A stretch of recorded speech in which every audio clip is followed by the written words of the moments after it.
నేర్చుకుంటే మంచిదే. ఎవరైనా లేదు అరెస్ట్ చేశారు, మేము తోపులము, మేము తురుము, మమ్మల్ని అరెస్ట్ చేస్తారు, మమ్మల్ని ఏం పీకుతాడు అంటే ఎత్తి అవతల పడేస్తారు. వాళ్ళు వీళ్ళని ఏమి ఉండదు. పవర్ ఉన్నంతసేపే పని జరుగుతుంది. ఒకసారి పవర్ పోయిందనుకోండి, ఇలా ఎతుక్కోవడమే చీకట్లలోని. ఏం చేస్తాం ఇప్పుడు మనం ఇంట్లోని? పవర్ ఉన్నంతసేపు అటు పరిగెడతాం, ఇటు పరిగెడతారు, లేదా అటు తిరుగుతారు, ఇటు తిరుగుతారు, ఈ ఆన్ చేస్తారు, మన పనులు చక్క కట్ట పెట్టుకుంటాం.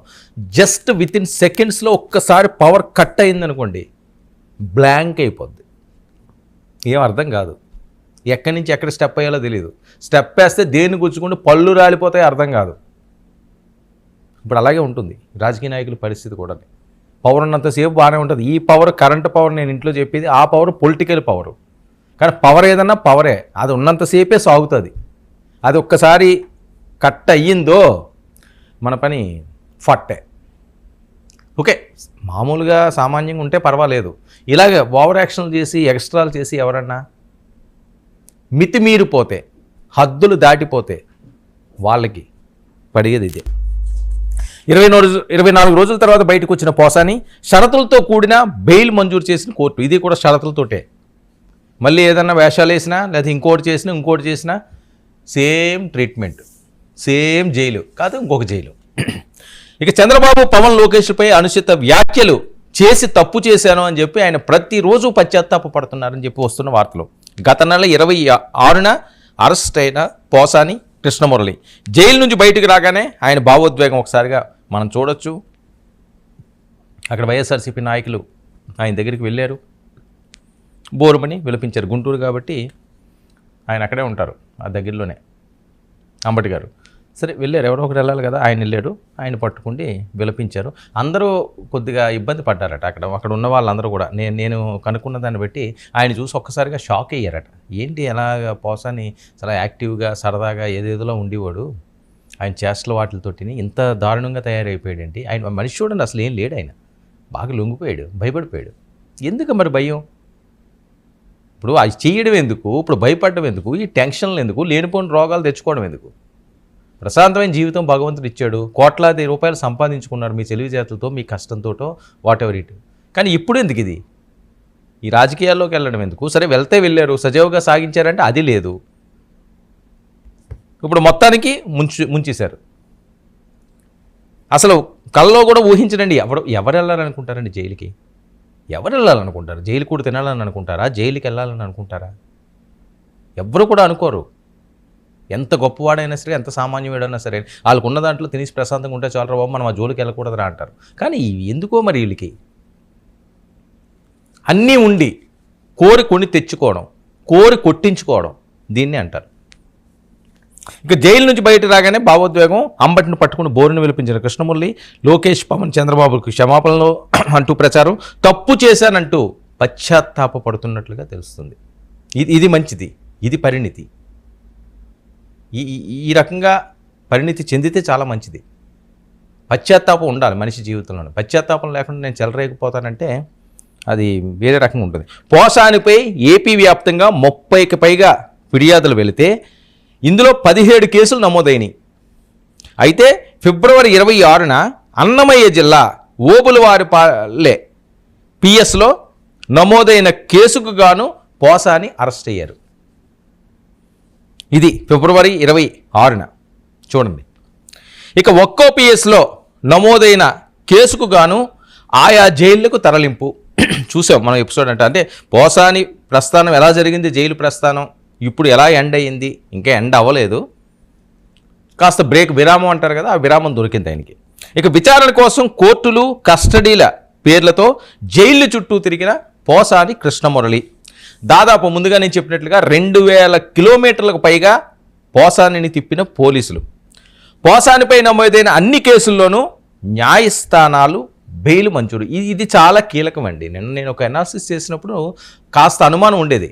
ఎందుకంటే వంశీవి ఇవి కూడా ఒక కేసుకు బెయిల్ వస్తున్నది అంటే ఇంకో కేసు వేస్తున్నారు, సిఐడి అంటున్నారు, కస్టడీ అంటున్నారు, ఇంకో పీటీ వారెంట్లు తీసుకొస్తున్నారు. సో ఇలాంటి టైంలో పోసానికి బెయిల్ వస్తుందా లేదా, విడుదల అవుతారా అవరా? మరి ఇది ఒకటేనా కేసు? ఇప్పుడు 2-3 అవుతున్నాయి, ఇంకా 17కి సంబంధించి అంటే ఇంకా 13-14 కేసులు ఉన్నాయి ఇంకా చూడాల్సినవి. దాని మీద ఆయన పిలాల్సినవి, ఆయనతో మాట్లాడవలసినవి, ఆయన నుంచి చెప్పించాల్సినవి ఇవన్నీ కూడా ఉన్నాయి. అందుకని అనుమానం వచ్చింది. కానీ కోర్టు ఆయనకి అన్ని కేసుల్లోనూ 17 కేసులు ఎక్కడైతే నమోదయ్యాయో అన్ని కేసుల్లోని కూడా బెయిల్ మంజూరు చేయడం అన్నది కాస్త ఆయనకి ఉపశమనం ఇచ్చినట్టే. దీన్ని ఆయన సక్రమంగా వాడుకోవాలి, ప్రశాంతమైన జీవితం గడపాలి. ఆయనకి ఏదో ఇంట్రెస్ట్ ఉంటే సినిమాలు అవి చేసుకుంటా, ఇంక అంతకంటే ఇంకేముంటుందండి ఆదరణ? సినిమా వాళ్ళకు ఉన్నంత ఆదరణ ఎవరికైనా ఉంటుందా దేశంలోని? వాళ్ళకి హై ప్రయారిటీ ఉంటుంది. ఇంకా అంతకంటే ఏం కావాలి? అభిమానులు, ఆనందం, అందరినీ నవ్వించడం అన్నది ఎంత అదృష్టం అది. 10 మందిని నవ్వించడం, కానీ 10 మందిని ఏడిపించకూడదు, 10 మందితో తిట్టించుకోకూడదు. ఇది తెలుసుకోవాలి. 10 మందితో తిట్టించుకుంటే అది ఏం జన్మ? అవసరమేముంది? మనం మంచి చేయకపోయినా పర్లేదు. నేను ఎప్పుడు చాలామందికి చెప్తుంటాను, ఎవరికన్నా మనం మంచి చేయకపోయినా ప్రాబ్లం లేదు, చెడు చేయడానికి చూడకూడదు. సరే, నీకు చేతనైతే మంచి చెయ్యి. నీకు 1000 రూపాయలు ఉంటే 10 రూపాయలు ఖర్చు పెట్టు, లేదా వదిలేయి, నువ్వేం ఖర్చు పెట్టొద్దు. కానీ ఎవరి దగ్గర కొట్టియడానికో, ఎవరినో మోసం చేసేయడానికో, ఎవరినో ముంచడానికో, ఎవరినో అనడానికో మనం బతకూడదు. మన జీవితం అలా సాగకూడదు. మరి ఎందుకు అలాగా చేస్తారో చాలామంది. ఇక అన్ని కేసుల్లోనూ బెయిల్ మంజూరు కావడంతో ఆయన ఎట్టకేలకి విడుదలయ్యాడు. మరి ఇంకా మార్పు వచ్చిందా? కుటుంబంతో ప్రశాంతంగా ఆయన జీవనాన్ని సాగిస్తారా?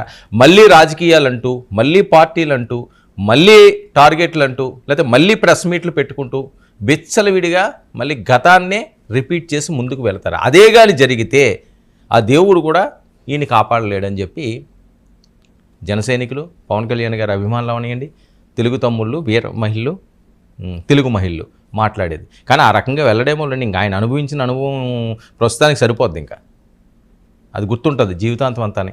ఒక రోజున్నా ఒకటే, 100 రోజులున్నా ఒకటే. ఆ ట్రీట్మెంట్ అలా ఉంటుంది. ఇక అన్నమయ్య జిల్లా ఓబులవారిపల్లిలో కేసు బెయిలు, పల్నాడు జిల్లా నరసరావుపేటలో కేసు బెయిలు, ఎన్టీఆర్ జిల్లా విజయవాడ భవానీపురం పిఎస్లో కేసు బెయిలు, కర్నూలు జిల్లా ఆదోనిలో నమోదైన కేసు బెయిలు. ఇవన్నీ కూడా వరుసగా ఆయనకి బెయిల్లన్నీ కూడా మంజూరైనవి. ఇక హైకోర్టులో ఆయనపై పెట్టిన కొన్ని కేసులు క్వాష్ చేశారు. అలాగే సిఐడి పెట్టిన కేసులోనూ ఈయనకి బెయిల్ మంజూరైనవి. 3 పేర్లండి బాగా వినిపించేవి. 1 బోరుగడ్డ అనిల్, 2 వల్లభనేని వంశీ, 3 పోసాని కృష్ణమురళి. వీళ్ళు ముగ్గురు గురించి రాని కథలు లేవు. ఒక కథనం కాదు, డిఫరెంట్ యాక్టర్స్లో కథనాలు వచ్చినాయి. సో ఎట్టకేలకు ఈయనొక్కడికైతే బెయిల్ వచ్చింది. మిగతా వాళ్ళిద్దరికి ఏదో టెంపరీ బెయిల్ వచ్చింది మొన్న ఏదో బోరుగడ్డకి, మళ్ళీ అతన్ని లొంగిపోయాడు. వంశీ పరిస్థితి ఇంకా ఏం తేలలేదు, తేలుతుందని ఆశ కూడా లేదు వంశీది. సో మరి ఈయన జరిగినట్టే ఆయనకి కూడా బెయిల్ వస్తుందా లేదా అన్నది వాళ్ళ కుటుంబ సభ్యులు కూడా చాలా ఆశగా ఎదురు చూస్తున్నారు. ఎందుకంటే వంశీ ఫేస్ కూడా మనం చూసాం, మొత్తం రంగు మారిపోయింది, ఏం లేడు మనిషి, అసలు రంగు బయటకు వచ్చేసిందని చెప్పి మళ్ళీ ట్రోళ్ళు. సరే ఓకేలేండి, మనిషిలో రంగు పొంగు ఇవన్నీ చూడడం ఎందుకు, కానీ వ్యక్తిత్వం చూడాలి. ఒకరు నల్లగా ఉంటారు, ఒకరు తెల్లగా ఉంటారు, ఒకరు ఎర్రగా ఉంటారు, లేకపోతే ఇంకో రకంగా ఉంటారు. ఎందుకు వాళ్ళ గురించి మనం మాట్లాడి బాడీ షేమింగ్ చేయడం అన్నది మంచి పద్ధతి కాదు. ఒకరు లావుగా ఉంటారు, ఒకరు సన్నగా ఉండొచ్చు, ఒకరు పొడుగ్గా ఉండొచ్చు, ఒకరు పొట్టిగా ఉండొచ్చు. ఏం చేస్తారు? భగవంతుడు ఇచ్చిన జన్మ, వాళ్ళ తండ్రిదండ్రులు ఇచ్చిన పుట్టుక, దాన్ని మనం ఎవరని చెప్పడానికి, ఎవరి గురించి మనం చేంజ్ చేయడానికి. ఆయన్ని అలాగే ట్రోల్ చేశారు. ఇప్పుడు పోసాని పరిస్థితి కూడా ఆ రకంగా. ఓకే, తప్పులు జరిగిపోయిందని మనం ఏమీ చేయలేం. చేయి దారిపోయిన తర్వాత ఏదైనా పగిలింది అనుకోండి,